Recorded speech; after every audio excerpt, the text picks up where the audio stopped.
Hi everyone, it's a pleasure to be here Okay. in Toronto. It's my second time in Collision, and it's a big responsibility, and it's an honor for me interview the crazy human. Yes, Kelly, thank you for staying here. Thank you, Luis.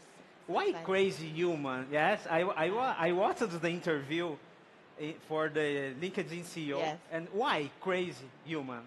So, hello, everyone. I'm Kelly Burton. I am the CEO of Black Innovation Alliance, and hey, BIA is in the house.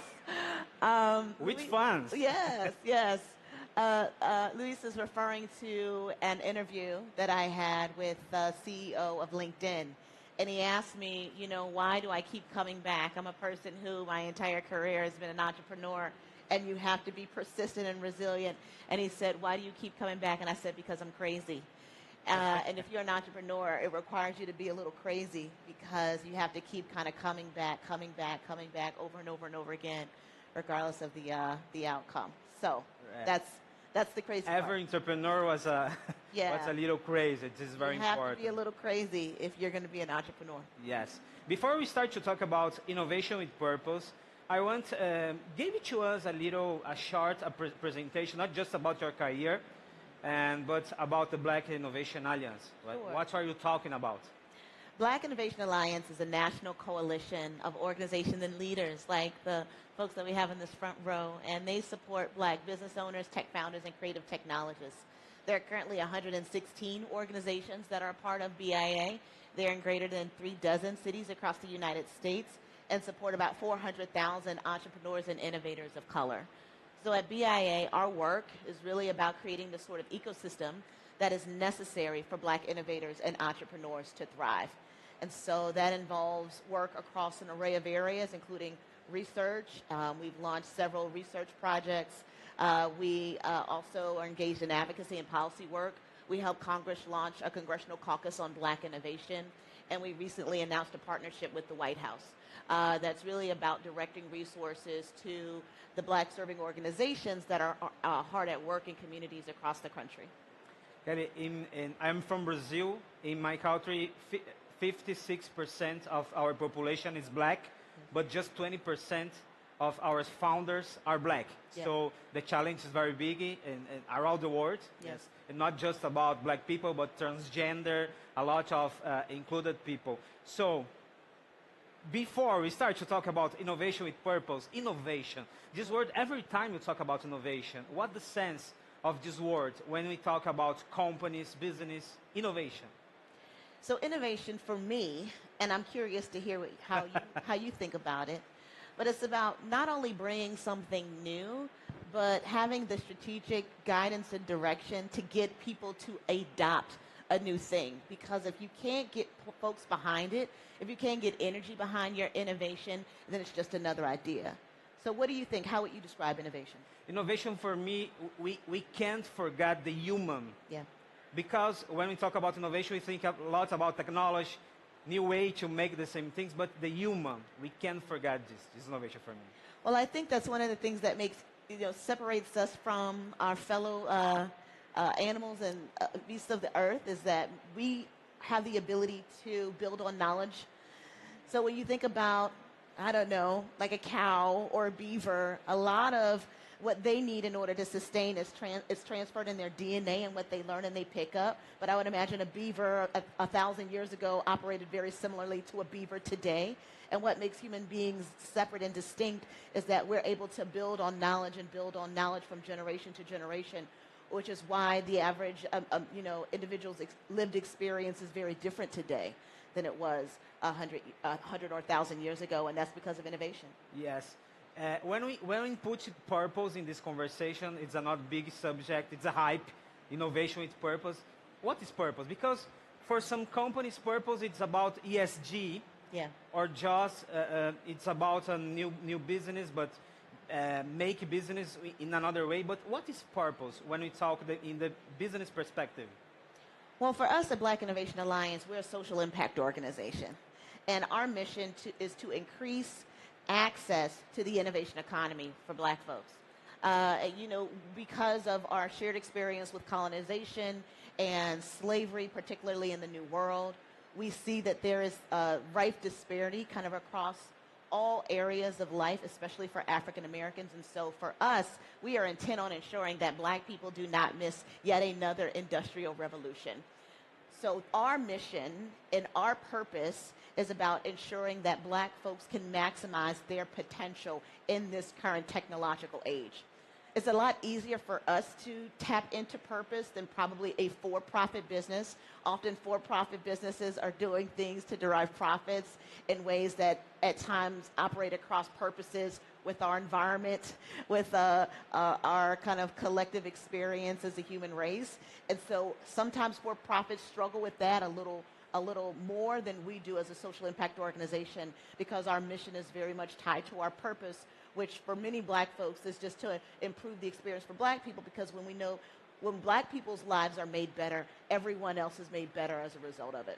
I like this example because I'm from the very, very poor neighborhood in Brazil, and now I write about technology and business, but my perspective is different. Sure. Not just in the case of the black people or transgender, the perspective is different. And when we talk about purpose from the company, from the people, to maximize the technology potential, it's about perspectives, new perspectives. Because in this case, diversity and inclusion is not political or just social subject. Right. It's a business subject, yeah? It has to be, right? Because we are living in a time where most emerging markets are black or brown. When you think about it, and if you're not mindful as a corporation about how you are going to diversify in terms of your staff, in terms of your talent, in terms of your products and your services, you're going to be left in the dust. And that's just the reality. So yes, it's a time where most corporations, almost, I would say all corporations, need to figure it out. It's almost like an existential threat, because otherwise you're going to be gobbled up by competition that is mindful of diversity and inclusion in all of the ways. Another curiosity, and you talk a lot about with the investors. Yes. In the point of view, the investors, what is purpose? And what the investor is looking for out this conversation, for example?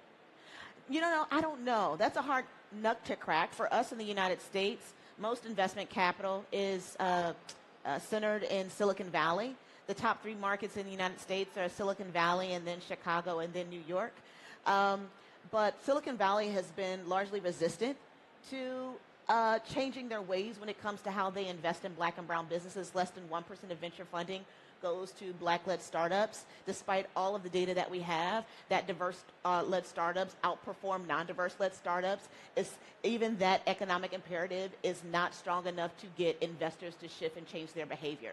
So I don't know the extent to which the investment community is really bought into purpose. I don't even know the extent to which they are willing to put aside their ways of being and doing to make more money, because we haven't seen it, at least not in the United States. We can talk a little more about this resistance. Sure. From Silicon Valley. Why? Why? Not just about why? Racism. I mean, really, it's racism. People say, oh, well, that's an easy answer. But here's the truth of it. Folks are hardwired in terms of how they do what they do. If you are a white man, most of your network are white men. You are typically not going to go beyond your comfort zone of interfacing with other people who are not like you, do not think like you, do not, have the same rituals and habits and behaviors and pedigree that you do, even though there's a tremendous amount of value to be found in those spaces. So a lot of it is getting human beings to overrun the way that their brains work and do things that might be a little more difficult in order to get enhanced return on investment. So yes, racism for us is the dominant way that it shows up within the United States, because race is what comprises our social hierarchy in the United States. But, it probably looks different depending on where you are. But in the United States, it's just folks who are not wanting to break out of their mode of how they do what they do, even if it could potentially yield them more money.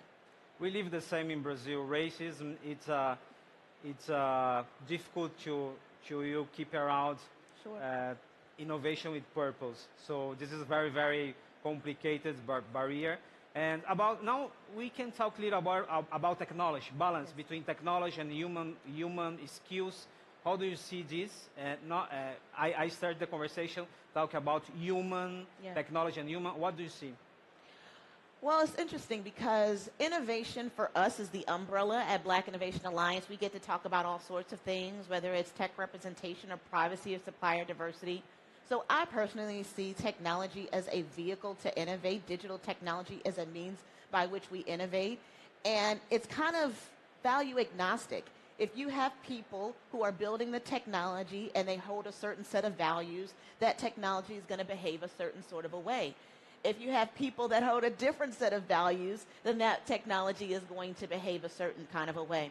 So what we need to do is empower the people who hold values that really center the common good and the collective and empower them to use technology in ways that amplify those aims versus what we currently have, which are a bunch of folks who are less interested in the implications of technology for the common good and are just trying to make as much money as fast as they can. In this moment, we live not just in the United States, but very specific moment for crisis. Again, economic crisis, social crisis. Perpetual state of crisis. War crisis. But when we put innovation, purpose, and all this complex ecosystem, when we put in the context of the crisis, what do you think? What more complex became our conversation when thinking innovation, purpose, in crisis? Luis, that's a lot. Here's the thing. We are building a muscle, again, to be in perpetual crisis. And technology can alleviate that, or technology can exacerbate that, right? And oftentimes it depends on whose hands the technology is in. And so for us at Black Innovation Alliance, what we're really driving is to ensure that Black folks have access to the resources and the opportunities that enable us to leverage technologies to improve not only our situation, our collective situation, but our broader human experience. That's really what our work is about at Black Innovation Alliance. It's not to be exclusionary, but it's to say when people who are on the margins have an opportunity to really show up and to amplify, it's not only about solving for the margins, but it's about solving for the whole. Our time finished very, very fast. Yes. So I didn't use the guide. Can I make the provocative question for finish? Yes. Why not? What do you think? I'm here for the provocative yes. question. Do you talk about Silicon Valley? And do you talk about racism? Why? Why Elon Musk and Mark Zuckerberg will be a fight? Invite Elon Musk and Mark Zuckerberg to invest in Black startups, in Black founders. Fight with the racists. What do you think about? Well, let's see. At BIA, we are really concerned about people power. How do you build people power? We have more power than we realize when it comes to these tech titans.